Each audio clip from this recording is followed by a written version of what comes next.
არ არის კარგი ვითარება მსოფლიო ბირჟებზე. უცბად რომ გადავხედოთ S&P 500-იც, Dow Jones-იც და Nasdaq-მაც ძალიან დიდი კლება აჩვენა. მილიარდობით დოლარის და ინვესტიციების აორთქლებაზეა საუბარი. 1.21 ტიკლო S&P 500-მა, თითქმის 1%, Dow Jones-მა და Nasdaq-ი აჩვენებს 2.16-ის კლებას. არ არის არაფრით გამორჩეული ევროპის ფლაგმანური ინდექსი, Stoxx 600, რომელმაც დახურა -1.20%-ით და ასევე ძალიან დიდი მინუსით გაიხსნა აზიის ბირჟები, შანხაი კომპოზიტი ინდექსი -1.21 და თითქმის 3.5%-ით არის მინუსში Nikkei.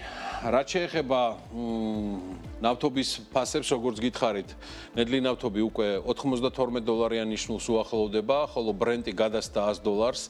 ეხლა კიდე $100-ზე არის ჩამოსული, თორე $101 ივაჭრებოდა და ანალოგიურად ვითარება არის ამ შემთხვევაში უკვე კლებისკენ ოქროს და ვერცხლთან მიმართებით.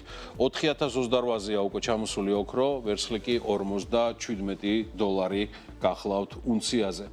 რო შევხედოთ ვითარებას კრიპტო ინდუსტრიაში, აქ დიდად არ არის შეცვლილი ვითარება გუშინდელი დღიდან მოყოლებული. $65,350-ზე არის უმნიშვნელოდ 9% იკლო მხოლოდ ბიტკოინმა და 1878-ად ივაჭრება ეთერიუმი. თუმცა ეს არის წამყვანი ორი კრიპტოვალუტა, რომელიც ყველაზე მოთხოვნადია კრიპტო ტრეიდერებს შორის, მაგრამ ყველაფერი დანარჩენისთვის არსებობს CoinMania, რომელიც 1000-ზე მეტ კრიპტოთი გთავაზობთ ვაჭრობას და შესაბამისად უნდა მიმართოთ ქართულ სავაჭრო პლატფორმას, რომელიც ეროვნული ბანკის და შემოსავლების სამსახურის მიერ ასევე გახლავთ ლიცენზირებული.